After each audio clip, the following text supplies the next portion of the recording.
In this video, we'll be looking at Jamb physics sample questions on sound waves 1. Now here's the part 2. Now don't forget that we've already treated the concept of sound waves in our previous class. If you missed our previous class on sound waves, I'll leave a link in the video description. Alright, let's get to the questions.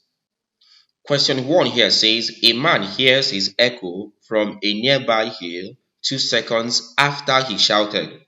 If the frequency of his voice is 260 Hz and wavelength is 1.29 meters, how far away is the hill? That's the question there. So you have the options there. A, 335.4 meters. B, 330.0 meters. C, 670.8 meters. D, 660.8 meters. All right, so how do we solve this question here? As usual, our first task would be, let's list out given parameters. So solution to that question.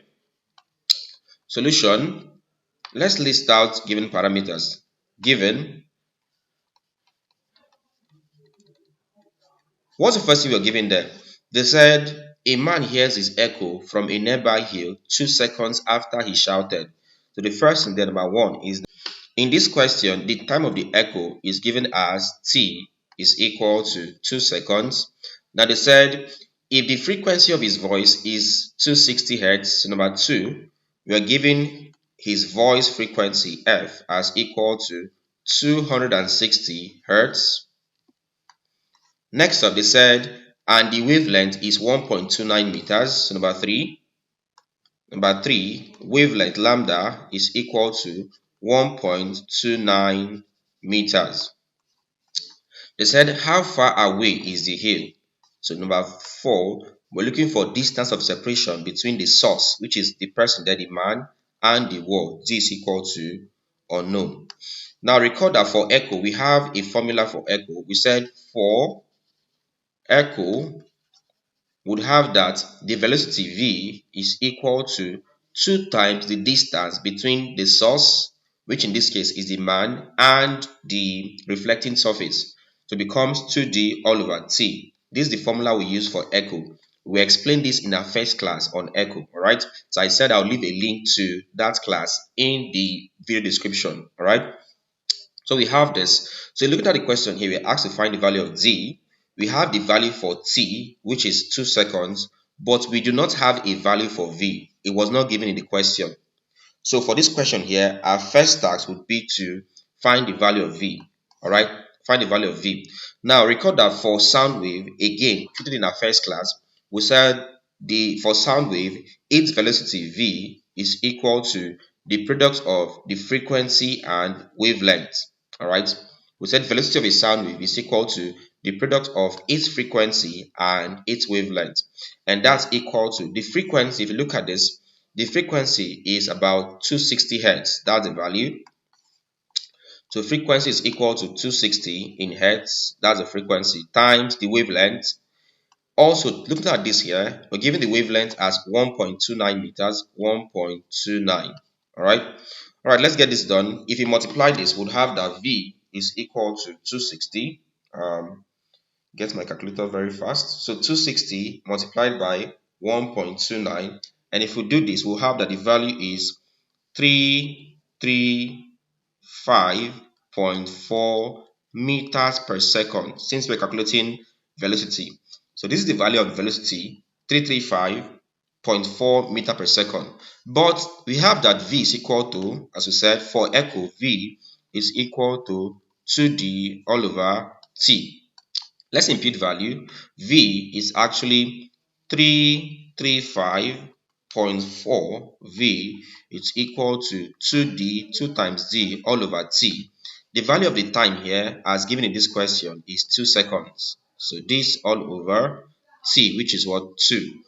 From here, we can go straight to getting the value of d, which instead of cross multiplying, we can say that 2 can cancel 2.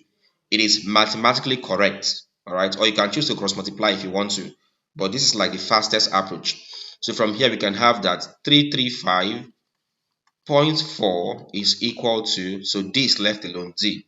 That means the value of the distance is 335.4. So therefore the distance between the man and the reflecting surface is equal to 335.4. Distance is measured in meters, so zero point 0.4 meters. This becomes the answer to the question. Let's check which option is gives us this answer here. 335.4 meters, that is option A. So option A, this 335.4 meters is the correct answer. So that's the distance between the man and the hill. Let's look at the second question. Question 2 says an echo is heard after 5 seconds of the production of the sound, which moves with a speed of 340 meters per second. What is the distance of the mountain from the source of sound which produced the echo? All right, so this is the question here, and I want you to solve this question on your own. All right, to solve this question, leave your answer in the comment section, and as usual, I will tell you if you're correct or not. All right, you can check our previous videos for hints to solve this question. When you're done, leave the answer in the comment section. Okay. Alright guys, don't forget that you can get my books and my courses from my website. Simply visit www.jonahemmanuel.com/courses or get my books from www.jonahemmanuel.com/books. You can also get access to exclusive content by joining my channel membership. Alright, I'll leave a link to join my channel membership to get access to exclusive content in the video description. Alright guys, don't forget, as usual, if you enjoyed this video, please do well to hit the like button. Alright, so like this video, leave a comment. I gave you a task, I gave you a work there. Solve the question and leave your answer in the comment section, and I will tell you if you're correct or not. Or if you're yet to subscribe, please do well to subscribe to this channel, hit the bell icon and select all so that you get notified whenever we upload a new content. And then of course, share this video to your friends so that they can also learn. Thank you and see you in our next class.